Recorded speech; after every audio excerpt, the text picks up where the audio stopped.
घर से भागी हुई औरत की दर्द भरी दास्तान। कुछ दिन पहले एक खातून से दोपहर को मुलाकात हुई जो जिस्म फरोश थी। रात को चूंकि वो रोजी कमाने में मसरूफ होती है, इस वजह से दिन में मुलाकात करनी पड़ी। वैसे भी एक मुसलमान को ये ज़ेब नहीं देता कि वो किसी की रोजी कमाने के वक्त इसको मुश्किल में डाले। उन्होंने बहुत इज्जत के साथ ड्राइंग रूम में बिठाया, खातिर तवाज़ो की। उनका हाल पूछने के बाद मैंने सवाल किया कि आप इस बेलज्जत काम में कैसे फंस गईं। एक लम्हे के लिए उनके चेहरे पर उदासी छलकी, फिर मुस्कुरा कर बोली कि इश्क हो गया था और मोहब्बत में अंधी होकर घर से भाग निकली। कुछ दिन महबूब ने चार दीवारी में मेरी चादर उतार कर दिल ओ जान से मोहब्बत की, और उसके बाद ना सर ढांपने को दीवार रही ना चादर रही। जब वापसी का सफर करने का सोचा तो ख्याल आलिफ के भागने का फैसला तो मेरा था। अब अगर घर गई तो जो थोड़ी बहुत वालिदैन की इज्जत बची है वो भी लोग तार तार कर देंगे। रहने को एक जगह ठिकाना मिला जहां मुझ जैसी लड़कियां थीं, और बस फिर जिस्म ही रोजी रोटी का सबब बन गया। सवाल किया कि वालिदैन तो मुआफ कर ही देते हैं, उनका नर्म दिल होता है, तो एक बार चली जाती। तो मुस्कुरा कर बोली, मुआफ तो अल्लाह भी कर देता है, लेकिन लोग मुआफ नहीं करते।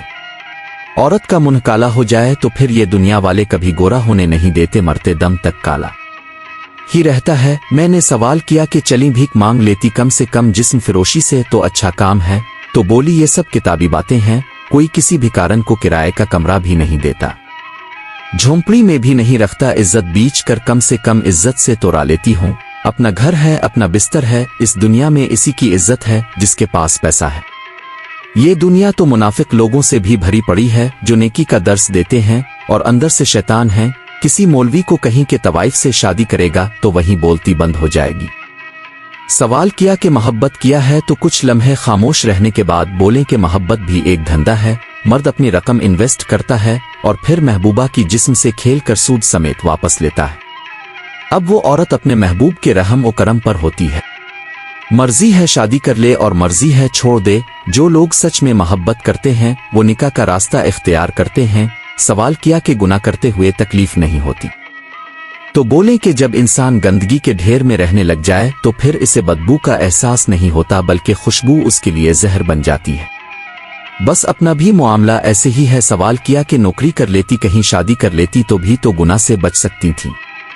तो बोली कि जब लोगों को ये मालूम हो जाए कि लड़की अकेली है, इसका कोई नहीं, तो भेड़िए बन जाते हैं। शादीशुदा मर्द हो या कनवारा, सब ही एक सफ में खड़े हो जाते हैं। ये दुनिया अकेली औरत को जीने नहीं देती। लेकिन दर्स जितने मर्जी करवा लो, ऐसे ऐसे नेकियों के दर्स देंगे, लेकिन शक्ल मोमिनों वाली और करतूत काफिरों वाले करते हैं। फिर बोले, शादी कौन करेगा? आजकल लोग एक दूसरे का झूठा पानी नहीं पीते, अब शादी की बात करते हैं।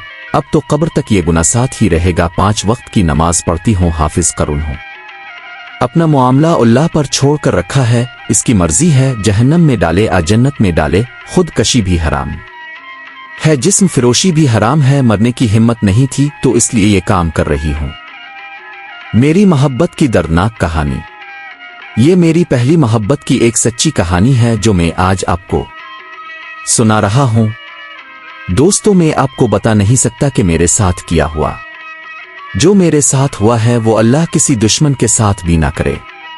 मैं आज आपको अपनी मोहब्बत की दर्दनाक कहानी सुना रहा हूँ, जिसे सुनकर आपकी आंखों में आंसू आ जाएंगे।